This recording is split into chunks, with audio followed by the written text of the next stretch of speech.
He received a BA degree in Business Administration from Bellarmine College in Louisville, Kentucky.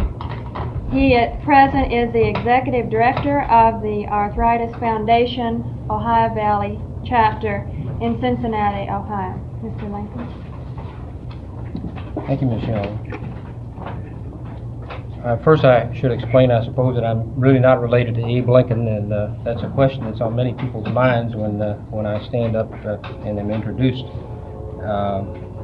I'd like to be. I think the closest I can come is that I've got an old beat-up rocking chair at home that Abe is supposed to have sat in one time, and I can't prove that, so we'll let that pass. Well, as your other speakers said, they're glad to be here, and I am too. Two particular reasons for me. It's the first time I've been on Ball State campus, and I think it's very beautiful, and I think you should feel honored that you're able to study here. Secondly, it's an honor to me to be invited to address this medical quackery workshop, which to my knowledge is the largest and most intensive 4-credit workshop that has been held on this subject in the Midwest. I might be wrong, but and actually that could cover the country too. I don't know. I'm not aware of any workshop of this extent in the country. I'm looking as well as speaking while I'm here because I'd like to do the somewhat similar thing in the Cincinnati area where I work. I also had some misgivings, though, and I have to tell you that about being invited to speak here because I looked at the beginning and ending dates, and I said, my gosh, how can anybody talk about quackery for 2 weeks? And after having looked at the final program, which Bob sent me, I see that actually you might spend another week or two and go into some of these subjects even more. So the subject is important enough, and I'm sure that all of you have gotten much out of it.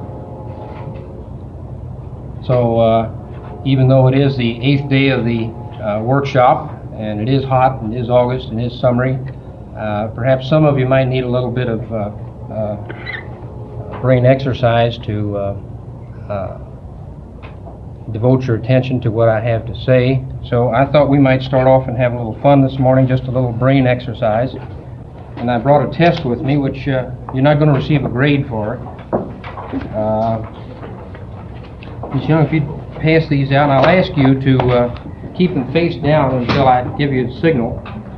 And don't freeze up now because you're not going to get a grade. It's just a little, add 3, subtract 4, and multiply by 20, that type of thing.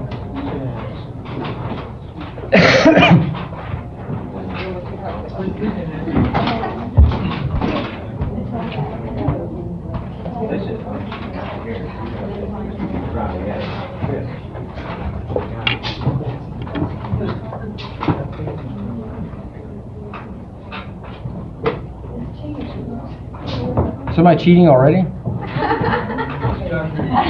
The instructor cheated. I see. Well, that's the privilege of rank. That's called previewing the test, I think.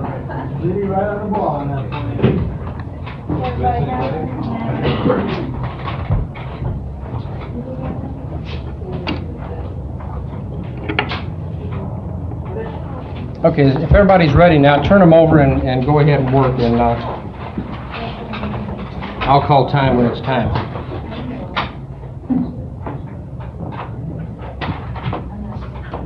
One not finished still? Everyone finished, I see.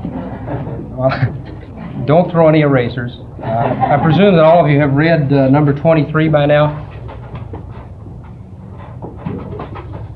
and followed instructions carefully.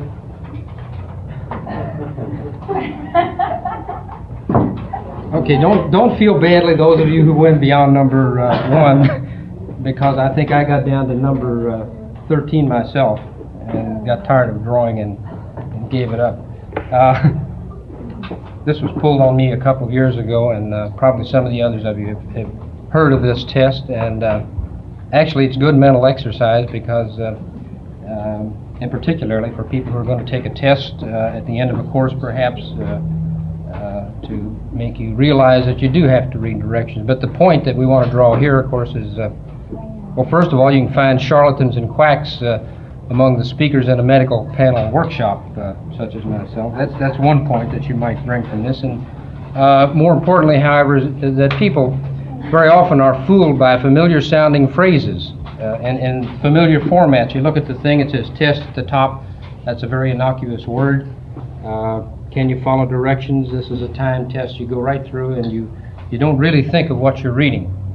You get right down to the meat of the thing and into the test to see that how fast you can complete it. And in many ways, people who are fooled by arthritis quacks are in the same boat. They read a label or read the advertisement which accompanies a product, and it says, for the temporary relief. Well, they immediately construe this in their own mind to a permanent cure. Or if it says for the minor aches and pains, sometimes they read into that a basic cure of the underlying cause of the disease. So these people too are fooled.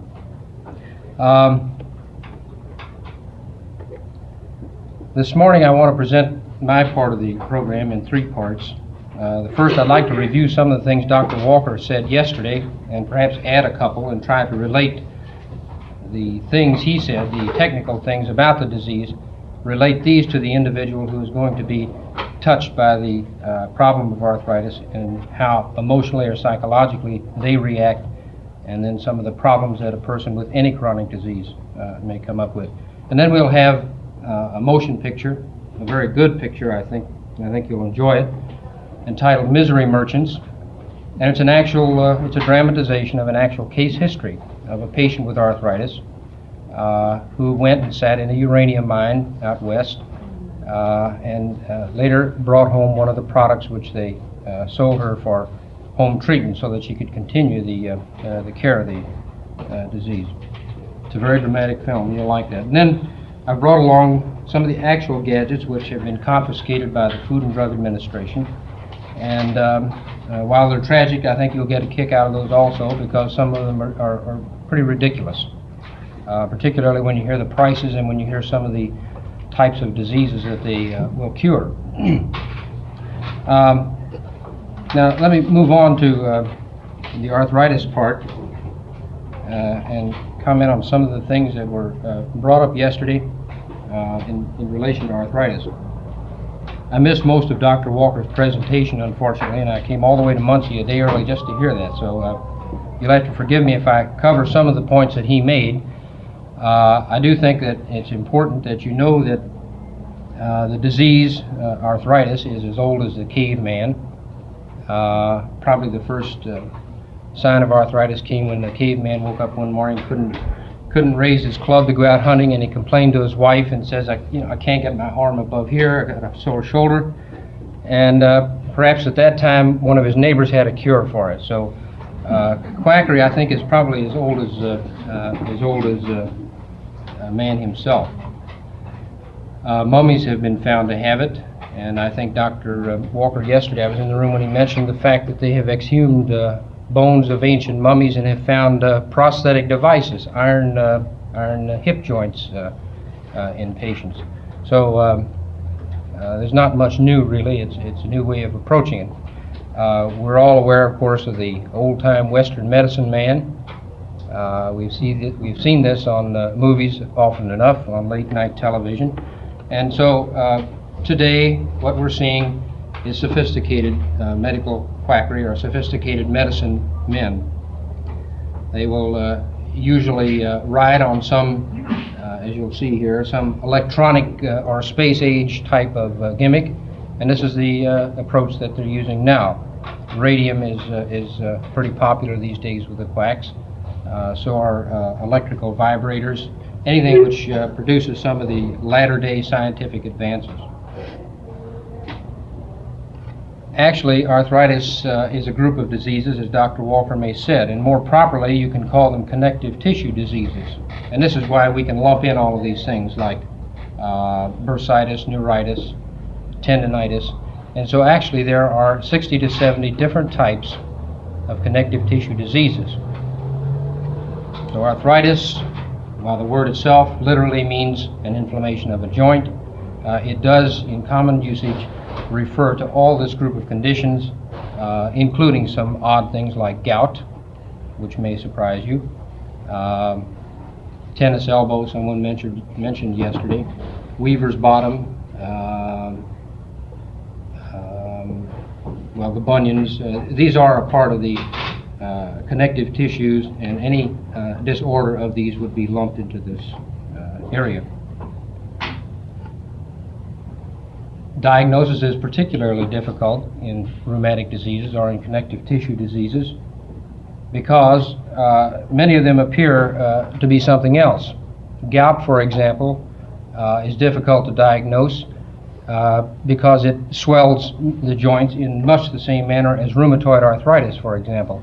And many a patient probably has been treated for gout when actually the patient came up with rheumatoid arthritis. Fortunately, in recent years, there have been blood tests developed, urine tests which now are specific for the presence of uric acid in high levels, enough so that now the doctor can make a differential diagnosis with a little more ease than before in some of these types of diseases. Doctors always have had a difficult time in making differential diagnoses, I think. There's a story of a young medical resident who was doing his residency at a large Midwestern hospital, and as part of his training, he was to spend so many hours in a particular week going through the records in the medical records library.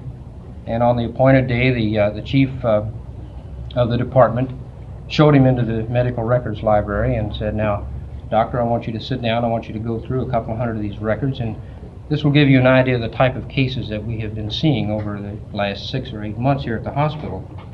So dutifully the young man did. He came out after about 3 hours shaking his head, and he said, "Doctor," he said, "I don't know what the problem is in this town, but," he said, "as I went through those records, I determined that there must be an awful epidemic of something in this town, because about every other record, I would look up here under the heading for diagnosis, and in the blank it would be written the letters LOK." And the doctor said, "Well, don't concern yourself, young man." He says, "We're really not having an epidemic." He said, "The letters LOK under diagnosis stand for Lord only knows." And so the doctors still have problems with it. Just some of the highlights in the treatment of arthritis. Dr. Walker yesterday mentioned that many times all they can do is give the patient hope. Unfortunately, every time we say this, people take this as more of a definitive statement than actually it is, because there are many, many good ways presently of managing such potentially crippling diseases as rheumatoid arthritis through some very common methods, and this sometimes is the undoing of the patient. In rheumatoid arthritis, for example, the basic program of management of the disease, and this is the term the doctors use, management, not cure, consists of general measures which would include a good, well-rounded diet, nothing special, plenty of bed rest, and plenty of sleep for the patient, therapeutic exercise, and this doesn't mean a couple sets of tennis or 3 miles a day, but therapeutic exercise, heat applications, and aspirin, as many as 24 or 26 a day in some cases. And we tend to think of this group of measures in the management of rheumatoid arthritis as very simple and non-dramatic, and so very often the patient doesn't realize that together they will produce a good effect. This is all by way of leading up to some of the reasons why people do fall for some of the charlatans, because the doctor can't offer anything dramatic in the most painful and the crippling types. The doctor has to say these are simple and these are not dramatic, but they can be effective. The question was asked yesterday, and Dr. Walker was at a disadvantage. He didn't know how many people suffer with arthritis. I heard the question. I ran back to the room and looked it up.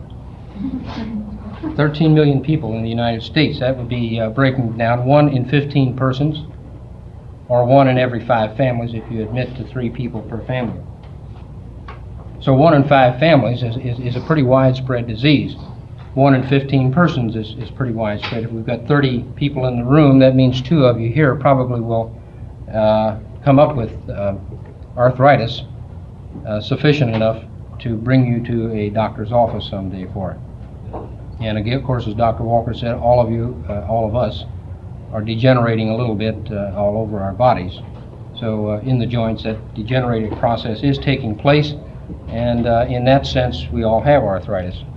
But when you stop and think, 2 out of every 30 people will have some form of arthritis, enough to cause enough discomfort or pain or disablement to send them to a physician. And so you see that you have a ready-made group of people, a large market, so to speak, for the quack promoter.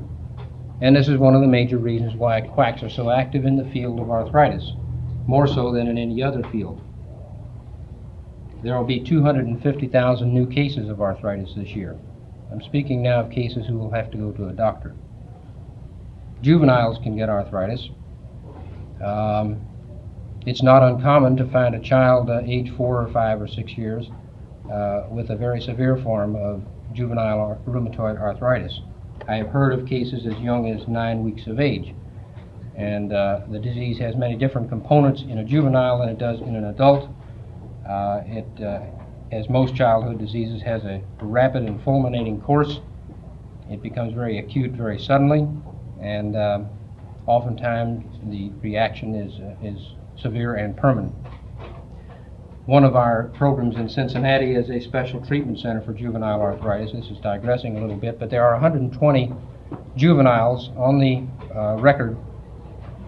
case records at the treatment center, and each one of the patients who is admitted to the center receives a thorough going over and attention by at least 6 different types of specialists, and I'm including pediatricians, orthopedic surgeons, rheumatologists, physical therapists, occupational therapists, medical social workers, a dentist even, and an ophthalmologist. They found that these children, for example, and this is true only in juvenile arthritis, are showing up with about 25% of them with eye complications.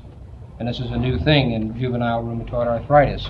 So they're quite excited about the fact that now they're going to be able to prevent blindness. Some of the children have blindness has resulted from arthritis as a direct result of it.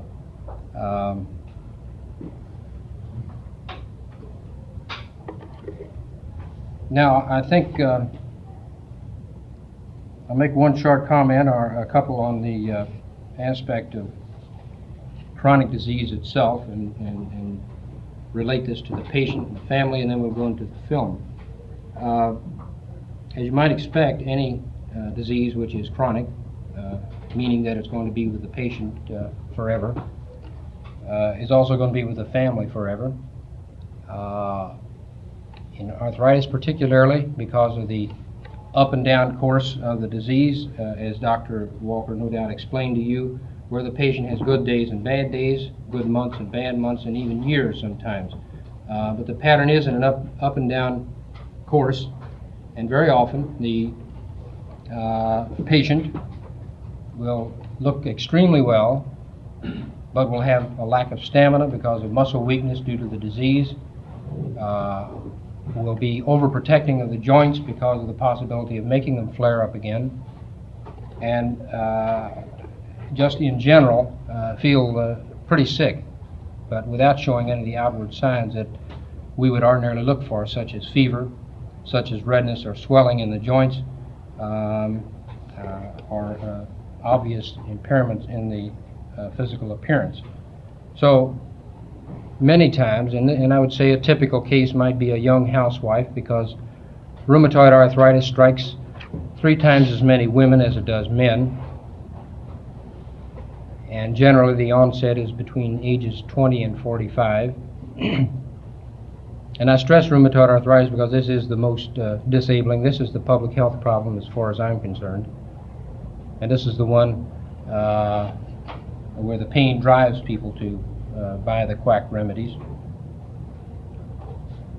So here we have a young housewife and possibly a mother, maybe with 3 or 4 kids running around the house who have to be taken care of. And she goes to the doctor and he says, Well, you take the aspirin, you take the heat and the exercise, and get plenty of bed rest, get 10 hours of sleep a night, and get a 2-hour nap in the afternoon. And she walks out and laughs, and she just completely ignores the rest aspect, which is probably the most important part, because there is an inflammatory process, as you know now, within the joint, and if there is nothing specific in the way of a drug, then body rest and joint rest must be relied on to relieve the body of this inflammation. So you have the possibility, really, of a wife lying in bed and the husband out working, and he comes home at night, he sees a house a wreck, he sees the kids running around. This can be vice versa too, very easily. I'm not dwelling on the feminine side here. The husband can look perfectly well, but he sits around the house and he just can't make it. And his relatives and friends don't understand why he looks perfectly healthy, why he can't get out and go. Part of this is the psychological phenomenon Dr. Walker mentioned yesterday. The man doesn't want to go to work with a cane in his arm. In some companies, I'm sure that he would be put on a partially disabled type of job, or he may even be fired. So there are very good reasons for this. Now, we'll go into the film now, and I want to point out a couple of things and have you watch for these. Is Mr. Meeks on this afternoon or tomorrow? This afternoon. And this was the first attempt to really pin down the scope of the problem in terms of the dollars spent by arthritic's, the types of devices that they used, and what they hoped to get out of them, whether they were seeking good medical care or going to a legitimate practitioner of medicine at the same time, and just what was the personality pattern of these people and the scope of the problem.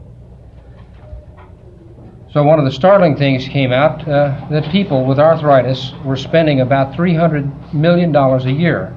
Now that's better than $250 million. $300 million a year just on remedies for arthritis. Actually, there is about $500 million spent on all types of quackery, including that for cancer, diabetes, and all the other diseases. But in arthritis alone, $300 million spent each year.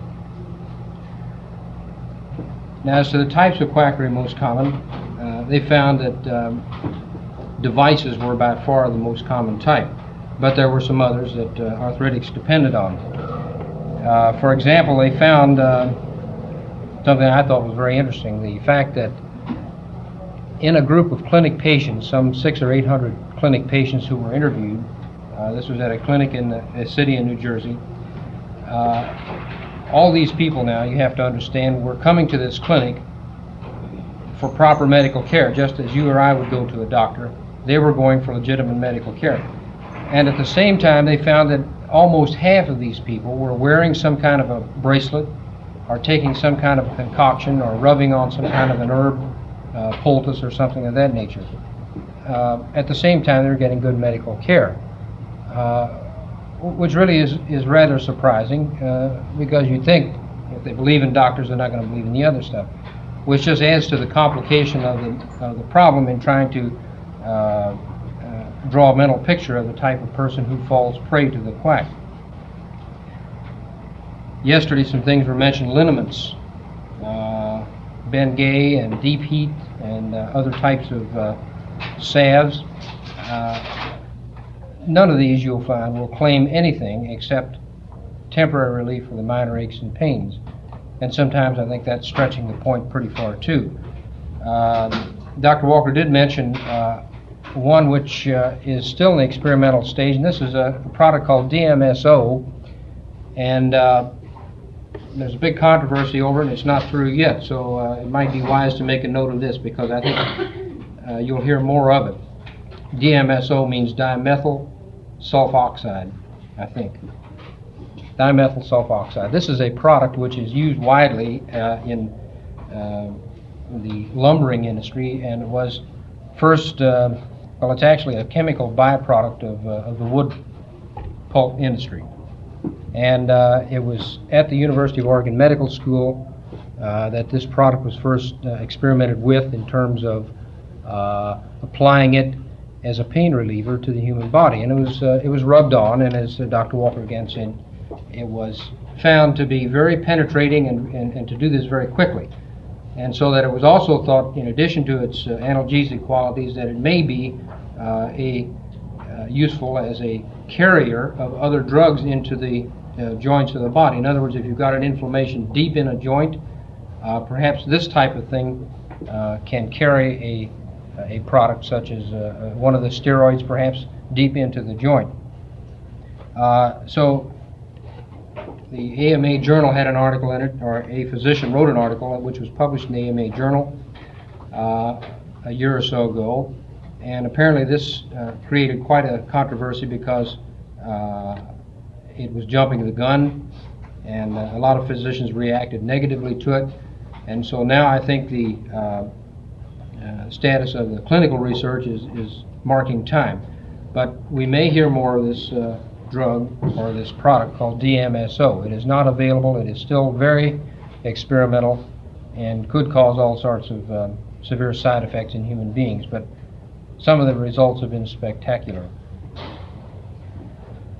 In addition to such liniments and poultices, arthritic use and are subject to barrages of mail, direct mail, by clinics. Somehow people with arthritis seem to get on every mailing list for every product and every location and every health spa that you can think of. One of the famous ones was the Ball Clinic in Excelsior Springs, Missouri. The Ball Clinic had on their staff at least an MD and at least a chiropractor. They may have had other people. But this, in their literature, of course, added credence to the fact that they were a legitimate, in quotes, clinic, and that they could help people. They had a special diet, which they eventually told the people about, or gave you as you lived in residence for a certain period of time. They're taking the treatments. And this was supposed to get rid of the arthritis. Well, the interesting thing that developed out of this was that a writer for the Saturday Evening Post decided he would do a little investigation on his own. So as an individual person, of course working for the magazine, he had himself examined by 3 of the most prominent orthopedic surgeons in New York, all these men who specialized in back diseases or back problems, and they all pronounced him fit as a fiddle, no problem at all with his spine. So he answered the ad, said he was interested in, he had a problem in his back, and they sent him the papers in due course of time. And part of the papers, of course, includes a preliminary diagnosis. Now this is diagnosis by mail. They ask him all the questions, and they list 60 or 70 things, and then you check yes or no if you're bothered by these. And as you read through these things, you know, if you're alive, you're going to have about 10 or 12 of them, just the fact that you're living. So then they send the thing back and say, we think that you might be helped by the treatment that we can give. And so he follows up on it. And the course of treatments, in addition to his lodging and meals, were to cost $300 for a period of 2 weeks. And of course, as I say, they had a legitimate MD. How they do this, I can't answer that. And perhaps Mr. Meeks can give you some answers to these things. But one of the books that I saw yesterday is written by an MD, and it's nothing but pure quackery.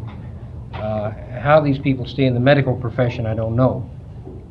But at any rate, he had the examination, and after a week he was fed up to here with it, and he got out of it, and then he wrote the article, which caused quite a sensation too.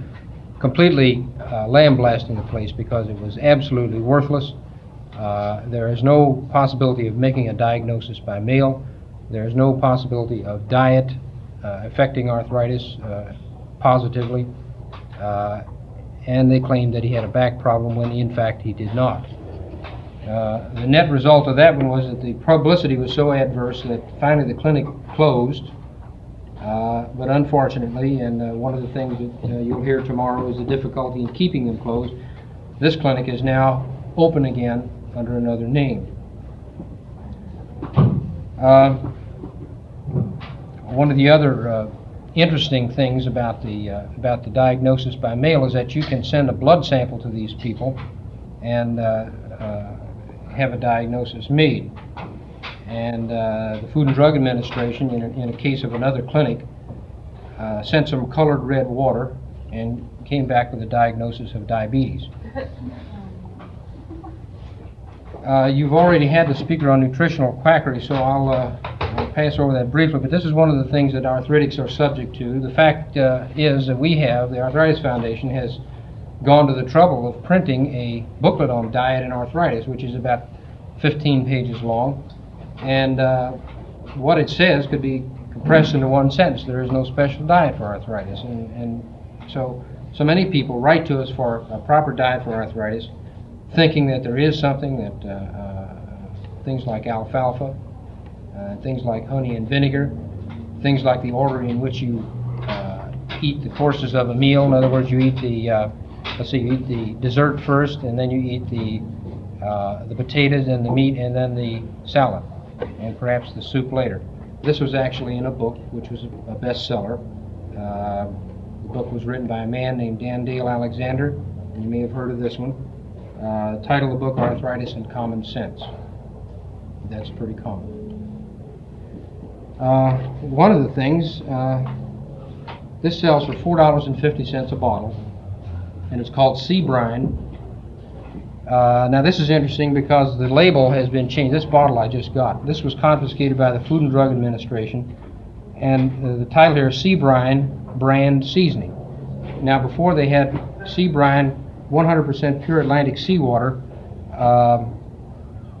They didn't call it seasoning at that time, but it was purported to be a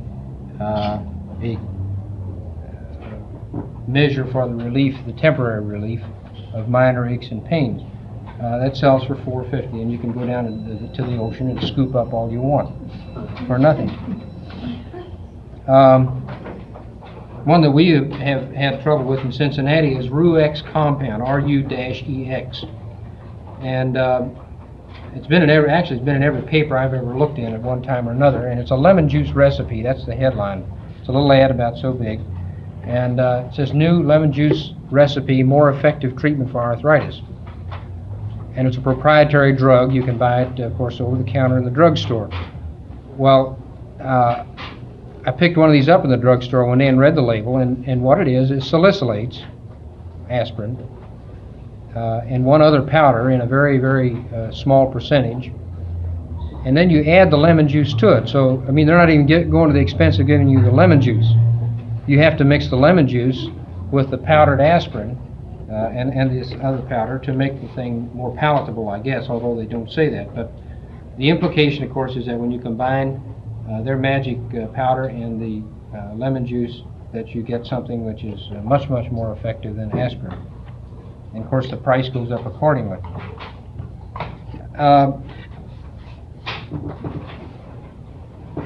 This is a radon pad, and this is Rado, R-A-D-O. I'll leave all these up and you can look at them at your leisure. But I think they're interesting because these are the actual devices that were confiscated by the Food and Drug Administration. And this one says, now, the Rado Pad, Missoula, Montana, brings new hope to the millions of people suffering from arthritis, rheumatism, sinus, and muscular ailments. Large size pad, $30, regular size, $15, used mostly for sinus, $7.50, so you can get a small economy size.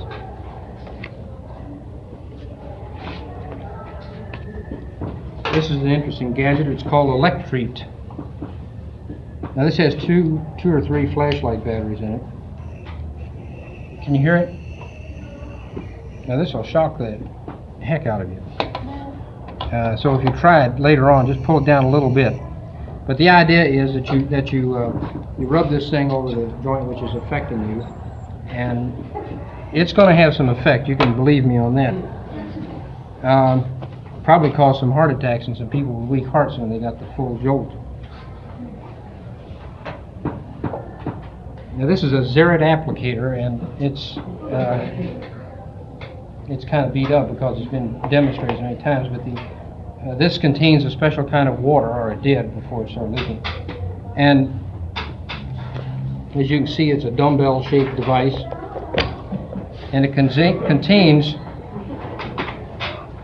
You've heard of X-rays. Well, this contains, or the water gives off Z-rays, a force unknown to science, and they sell for $50. It actually had Chicago tap water in it. That's the product. Here's one that was picked up on in a drugstore. Let's see, there's a date, 1953, in a drugstore in Cincinnati. The address is on it and everything.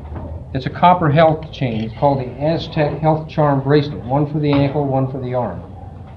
Made of pure copper.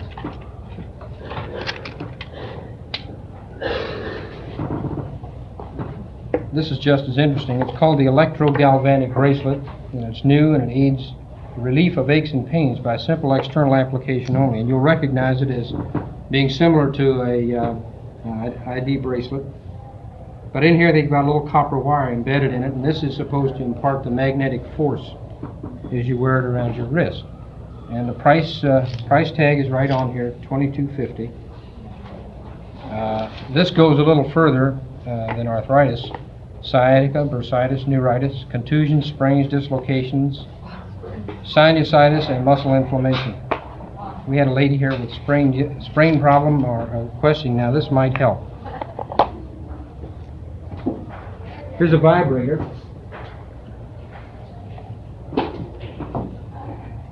And it's similar to one, I guess, that you can buy, which isn't necessarily bad. The problem with vibrators, and one has to be very specific about this because there are good uses of some vibrators, but basically they do nothing at all for arthritis. This particular brand, the promoter claimed that it would treat and prevent migraine headache, impaired hearing, prostate gland trouble, internal cancer, tumors, receding gums, poor vision, poor digestion, hardening of the arteries, and to clear the sinuses.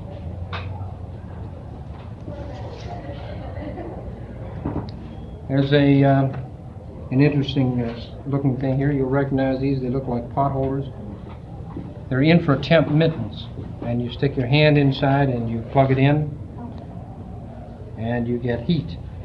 Well, it was stressed yesterday that heat is beneficial for arthritis, and it is. Moist heat probably being more effective than dry heat. So here is the type, and you see the full range here. This is a gadget which cannot hurt you. But if you're relying on this, basing your reliance on the claims that the manufacturer makes that you don't need anything but this, then you're going to waste many dollars.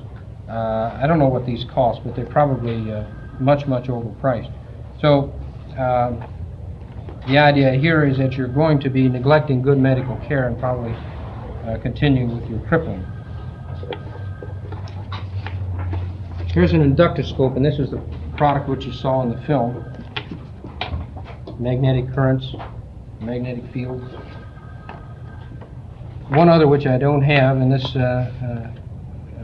is interesting because it shows you that it's not only the clinic patient, or it's not, Quackery doesn't affect only a certain group of people. Back in the 30s, the mayor of New York wore a little brass tube on his coat lapel, jacket lapel, and on his pajamas.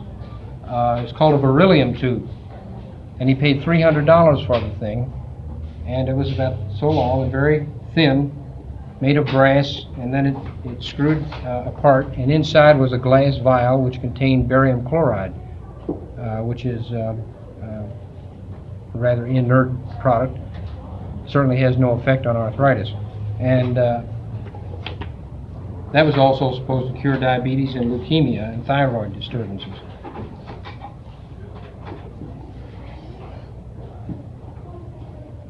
I think it might be well to mention also, when we're talking about devices, that in arthritis there are good devices.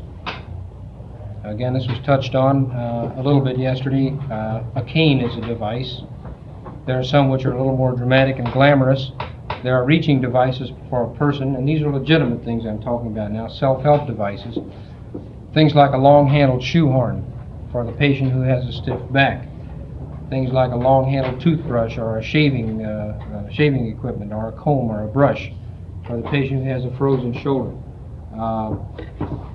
any of these things can be used. And so when we speak of devices, we must be very specific that we're speaking of the proper or the improper one.